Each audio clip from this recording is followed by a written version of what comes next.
اللہ پاک نے ارشاد فرمایا کما ارسلنا فیکم رسولا، جیسا کہ ہم نے تم میں ایک رسول کو بھیجا۔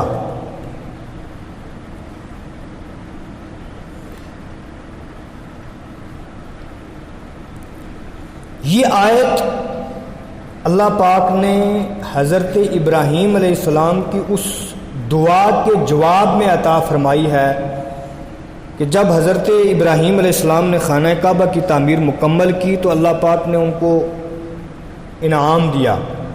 انعام یہ دیا کہ قال انی جاعلک للناس اماما، اے ابراہیم میں آپ کو لوگوں کا امام بنا دوں گا، پیشوا بنا دوں گا۔ پھر حضرت ابراہیم علیہ السلام نے دعا کی ربنا وابعث فیہم رسولا، یا اللہ وہ جو آخری رسول ہوگا جس کے اوپر نبوت ختم ہو جائے گی، وہ جس کے سبب تو نے ساری کائنات کو معرض وجود بخشا، اس آخری نبی کو بھی میری پشت میں کرنا۔ یہ دعا مانگی کس نے؟ حضرت ابراہیم علیہ السلام نے۔ پھر یہ میں نے بیان کیا ہے پہلے بھی، اور ویسے میں موضوع کے ساتھ ٹچ کر دوں کہ پھر ایک پتھر پہ کھڑے تھے، جب یہ دعا مانگی تو وہ پتھر نشان اپنے سینے میں لیے آج تک بیٹھا ہے کہ یہ وہ پتھر ہوں، میں وہ خوش نصیب پتھر ہوں کہ جس پتھر پہ کھڑے ہو کر ابراہیم علیہ السلام نے دعائے مصطفیٰ مانگی تھی۔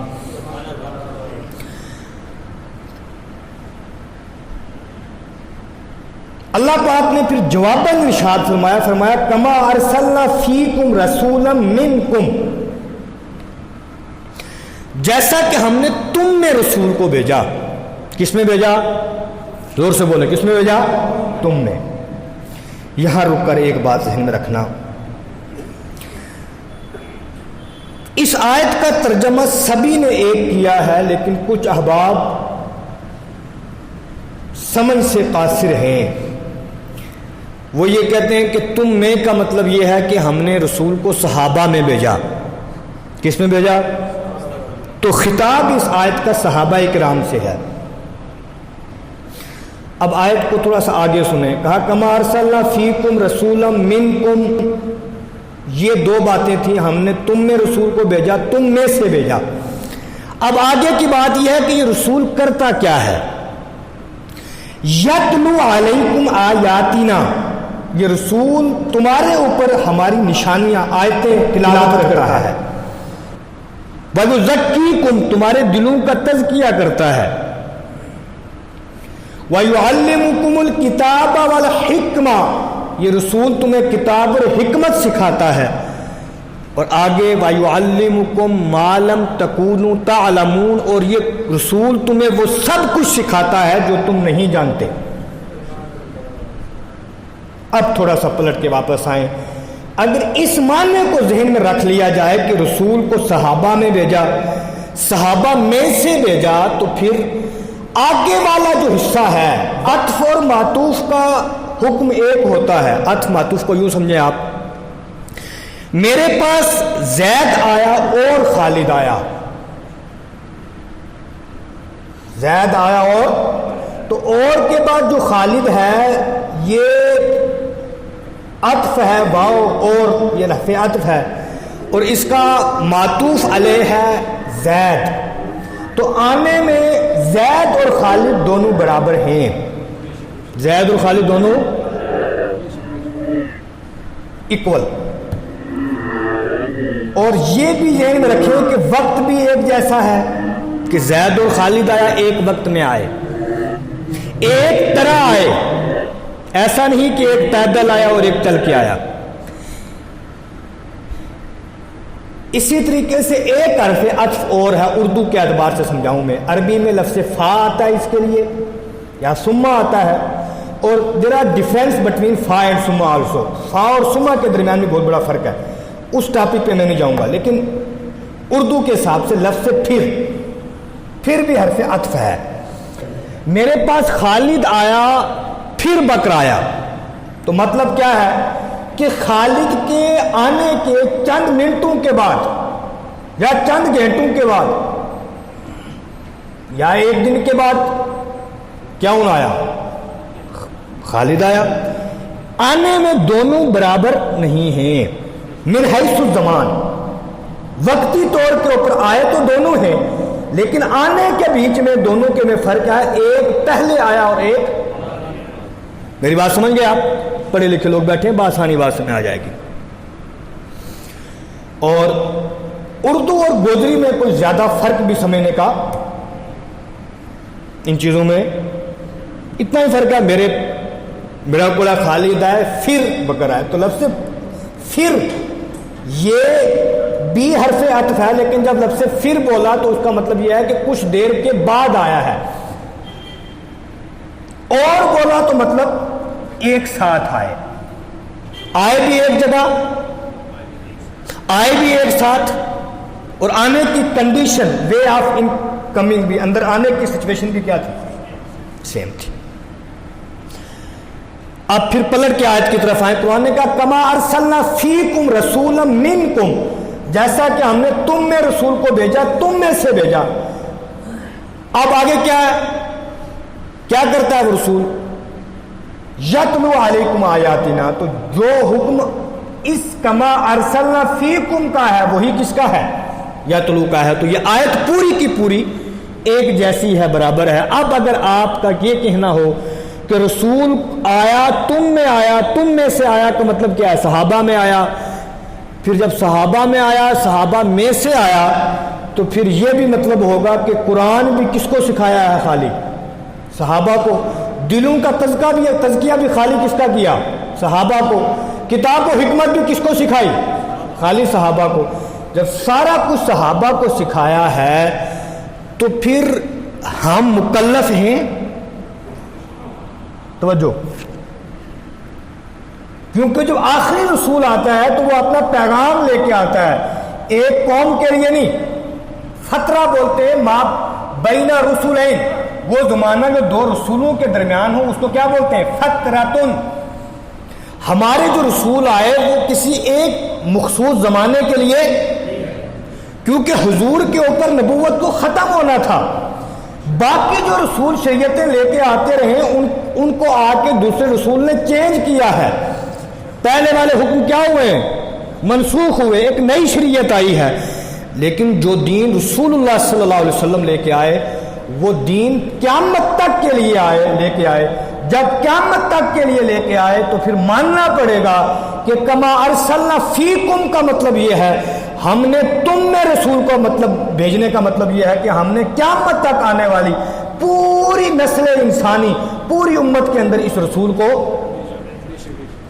تم میں سے بھیجنے کا مطلب یہ ہے کہ نسل انسانی سے بھیجا، بشریت کی شکل میں بھیجا۔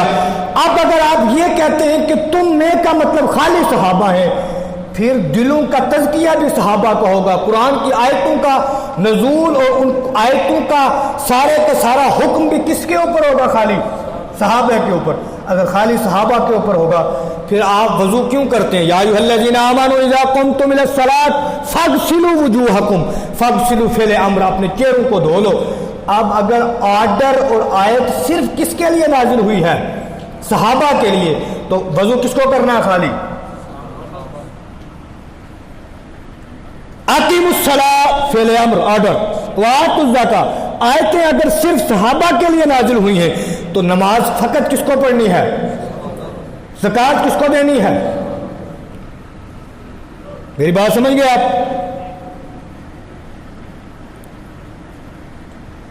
لہذا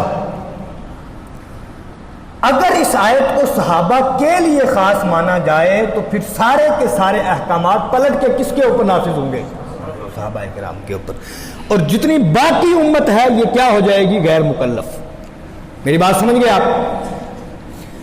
لہذا اللہ پاک نے جو آخر نبی صلی اللہ علیہ وسلم کو بھیجا ہے، حضور کو پوری کائنات کے لیے بھیجا، اور اپنی امت کے لیے جو حضور لے کے آئے ہیں، تو تا قیامت حضور کا روحانی فیض اس امت کے اندر جاری و ساری۔ اسی وجہ سے حضور آج بھی جو اجلہ علماء ہیں جن کی ڈیوٹی ہے اس دین کی شمع کو فروزہ رکھنے کی، جو بڑے بڑے اللہ کے ولی ہیں جن کے دروں سے آ کے لوگ روشنیاں حاصل کرتے ہیں، حضور ان کی خوابوں میں آتے ہیں، ان کے دلوں کا تزکیہ کرتے ہیں، ان کو بتاتے بھی ہیں کہ ایسا کرنا ہے اور ایسا نہیں کرنا ہے۔ اجلہ محدثین ایسے تھے جو حدیثوں کو سونگ کر بتا دیا کرتے تھے کہ یہ حدیث صحیح ہے یا ضعیف ہے۔ اور اکثر صحابہ، یہ موضوع میں پہلے لے بھی چکا ہوں تو پھر انشاءاللہ آئندہ میں نے اس کو جب تقلید کے موضوع پہ آؤں گا میں انشاءاللہ فقہ اور تقلید ان دونوں کا آپس میں کیا ریلیشن ہے اس کے اوپر آؤں گا تو میں انشاءاللہ اس ٹاپک پر مزید گفتگو کروں گا۔ اجلہ صحابہ ایسے ہیں جو حضور علیہ الصلوۃ والسلام سے حدیث کی سندیں لے کر صبح بیدار ہوتے تھے۔ یہ ہے حضور کی زندگی۔ اب قرآن پاک کی دوسری آیت کی طرف آئیں اور پھر میں آپ کو مسلم شریف کی حدیث کی طرف لے چلتا ہوں۔ اللہ پاک نے ارشاد فرمایا کیف تکفرون باللہ۔ استفہام دو طرح کا ہے۔ استفہام سمجھتے ہیں آپ؟ وہ جملہ، وہ لفظ جس کے ذریعے کسی سے کوسچن کیا جائے۔ کتنے طرح کے ہیں؟ زور سے بولو، کتنے طرح کے ہیں؟ ایک کو بولتے ہیں استفہام انکاری اور ایک مطلق استفہام۔ مطلق استفہام کیا ہے؟ آپ کہاں جا رہے ہیں؟ مقصود کیا ہے؟ آپ سے انفارمیشن حاصل کرنا کہ آپ کہاں جا رہے ہیں، آپ کا کیا پلان ہے۔ استفہام انکاری یہ ہے آپ کیسے جا سکتے ہیں۔ اس کا مطلب کیا ہو گیا؟ جانے کا کوئی راستہ، جانے کا کوئی راستہ، آپ ایسا کیسے کر سکتے ہیں، مطلب ایسا کرنے کا کوئی راستہ، نو وے ٹو گو، جانے کا کوئی راستہ۔ ایسے بولیں گے کہ کوئی انگلش میں دائیں بائیں ہوا تو تھوڑا دھیان رکھ لینا، معاف کر دینا مجھے، کبھی بعد میں اصلاح بھی کر دینا۔ اور میرا ویسے بھی یہ سوچ ہے کہ انگریزوں کو اپنے تابع کرو، انگریزوں کے تابع مت ہو۔ سمجھ آئی نا بات؟ لہذا اگر کوئی آگے پیچھے ہو بھی گیا تو مجھے بتا دینا آ کے۔ ہم خالی عربی کو رکھتے ہیں اتنی حیثیت سے کہ ہم قرآن کی زبان کے تابع رہیں، باقی سمجھے۔ کسی نے کہا آپ کیسے جا سکتے ہیں، کیا مطلب ہو گیا؟ اور ایک یہ ہے آپ کیسے جائیں گے، بوتھ آر ناٹ ایکول، دونوں برابر نہیں ہیں۔ آپ کیسے جائیں گے کا مطلب کیا ہے؟ جانا آپ نے ہے جناب، گاڑی شاڑی کچھ ہے کہ آپ کیسے جا سکتے ہیں، ڈرا کے پوچھ رہے ہیں کہ آپ کے پاس جانے کا کوئی راستہ باقی۔ یہ ہے استفہام انکاری۔ قرآن کہتا ہے کیف تکفرون باللہ وانتم تتلی علیکم آیات اللہ وفیکم رسول ومن یعتصم باللہ فقد ہدی الی صراط مستقیم۔ قرآن پاک نے استفہام انکاری کی شکل میں تین چیزیں بیان کی۔ کہا لوگوں تم کیسے کفر کر سکتے ہو، تم کیسے کفر ہے، مطلب کفر کرنے کا تمہارے پاس کوئی راستہ، کب تک؟ جب تک تمہارے بیچ میں تین چیزیں ہوں۔ وَأَنْتُمْ میں واو حالیہ، اس حال میں کہ تمہارے بیچ میں کیا ہو، یہ تین دروازے اگر بند ہوں تو تم کبھی کفر نہیں کر سکتے۔ کیا دروازے ہیں؟ پہلا دروازہ وَأَنْتُمْ تُتْلَى عَلَيْكُمْ آیات اللہ۔ یہ مسجد کے کتنے دروازے ہیں؟ سب کو یاد ہے تین دروازے ہیں۔ بیچ والا دروازہ سب سے بڑا ہوتا ہے۔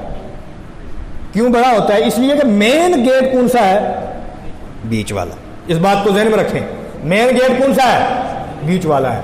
قرآن نے کہا تم کیسے کفر کر سکتے ہو، تم کفر کر ہی نہیں سکتے جب تک تمہارے بیچ میں یہ تین دروازے بند ہوں۔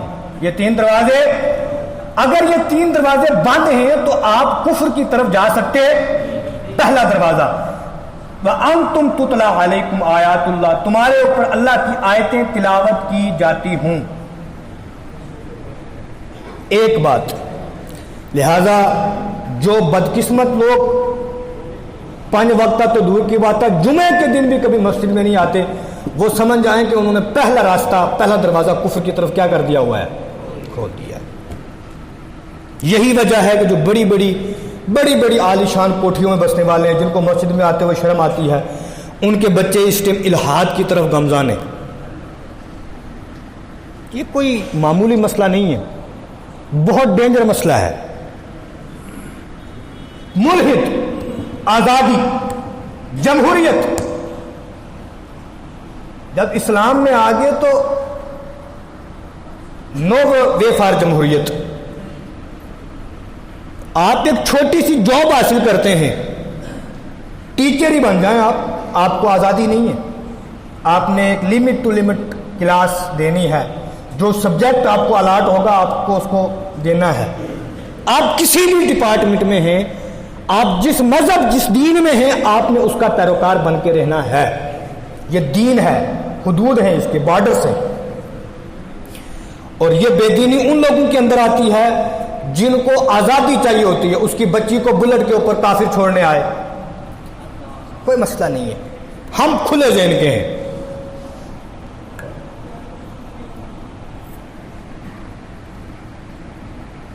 اس کو کسی کی برتھ ڈے میں جانا ہے، وہ کافر ہے، ادھر جا کے اس نے ہاتھ جوڑنا ہے.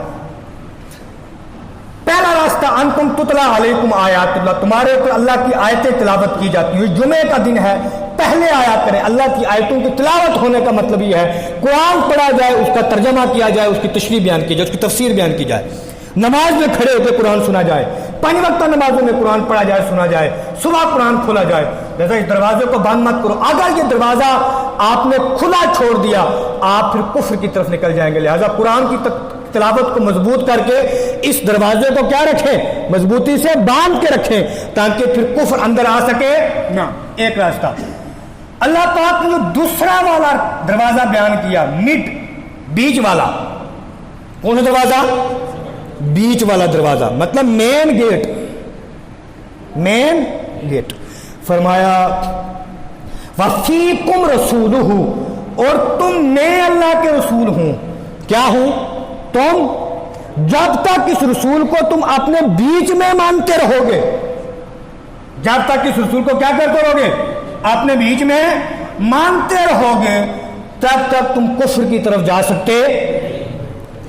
اللہ پاک نے اسی لیے وَفِيكُمْ رَسُولُهُ، تم میں اللہ کا رسول، اس فیکم کو بیچ میں رکھ کے یہ بتایا کہ جب تک تم اس آخری رسول کو اپنے بیچ میں مانتے رہو گے تب تک تم کفر کی طرف جا سکتے. تیسرا دروازہ وَمَن يَعْتَصِم بِاللَّهِ فَقَدْ هُدِيَ إِلَىٰ صِرَاطٍ مُسْتَقِيمٍ. تیسرا دروازہ یہ ہے جو اللہ کی رسی کو مضبوطی سے تھام لے. اللہ کی رسی. اللہ کی رسی کیا ہے؟ جو اللہ پاک نے احکامات بذریعہ رسول اللہ صلی اللہ علیہ وسلم دیے، ان احکامات کو تن من دھن سے اپنے اوپر لاگو کر دینا، ان کو مان لینا، یہ ہے اللہ کی رسی کو مضبوطی سے تھام لینا. اور اللہ کی جو رسی ہے اس قوم کے پاس وہ ہے قرآن مقدس.